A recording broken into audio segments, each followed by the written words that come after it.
guys, welcome back to The Bright Side. Macy here, the Bright Side Girl, and today we're going to be talking about my October TBR.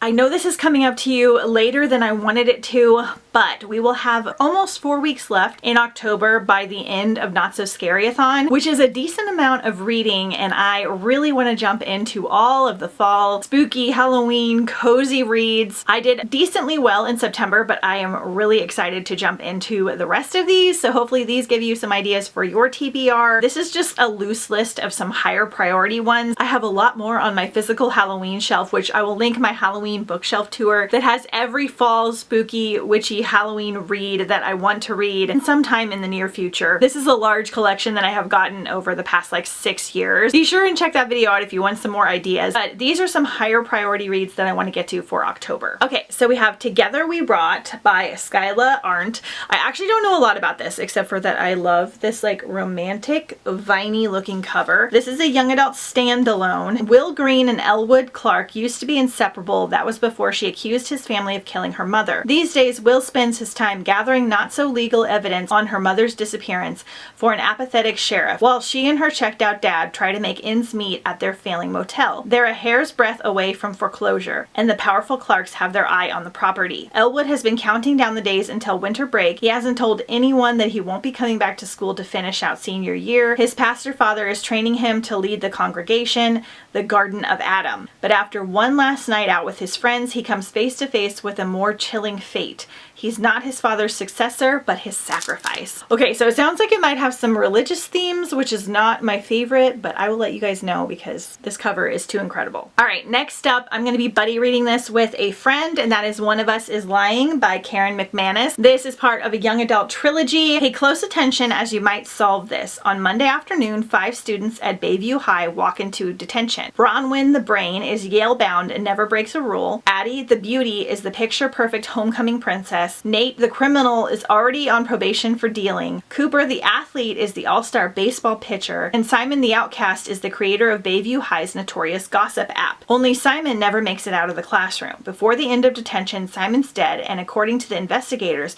his death wasn't an accident. So you're basically trying to solve this murder. It's giving me like spooky Breakfast Club.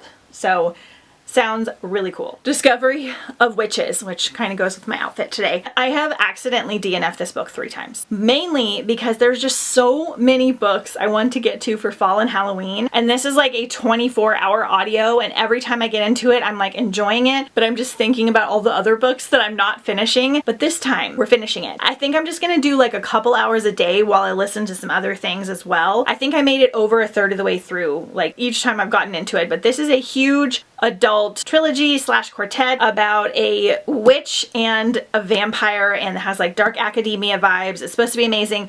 I particularly want to get to this because I want to watch the TV show, or at least start the show. So we're at least going to try to get to this first book, and we'll see how it goes. I've been trying to read 1 or 2 of my special editions every month. So for this month, I have picked If I Have to Be Haunted by Mirandas Son. This is a young adult standalone. This was in my Fairy Loot, I think last September. It's absolutely beautiful, so pretty.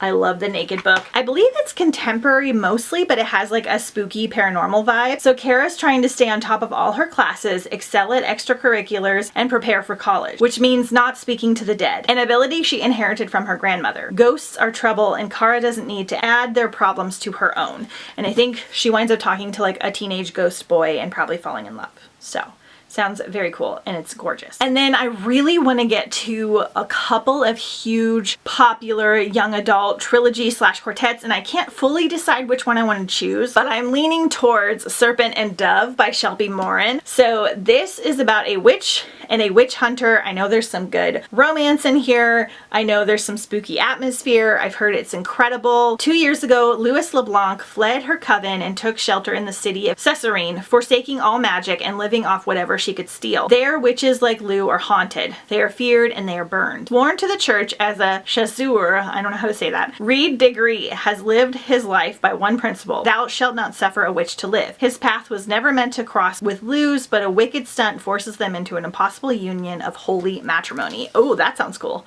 So, haven't done this one yet. Really need to, and I'm hoping to very soon. And lastly, my second most anticipated book of the year, because Wisteria was my most anticipated book, and it did not disappoint. You'll hear about that soon in my September wrap up. The 13th Child by Erin A. Craig. So this is a young adult standalone, and I got, again, another special edition. I got the Barnes & Noble edition, which is freaking gorgeous.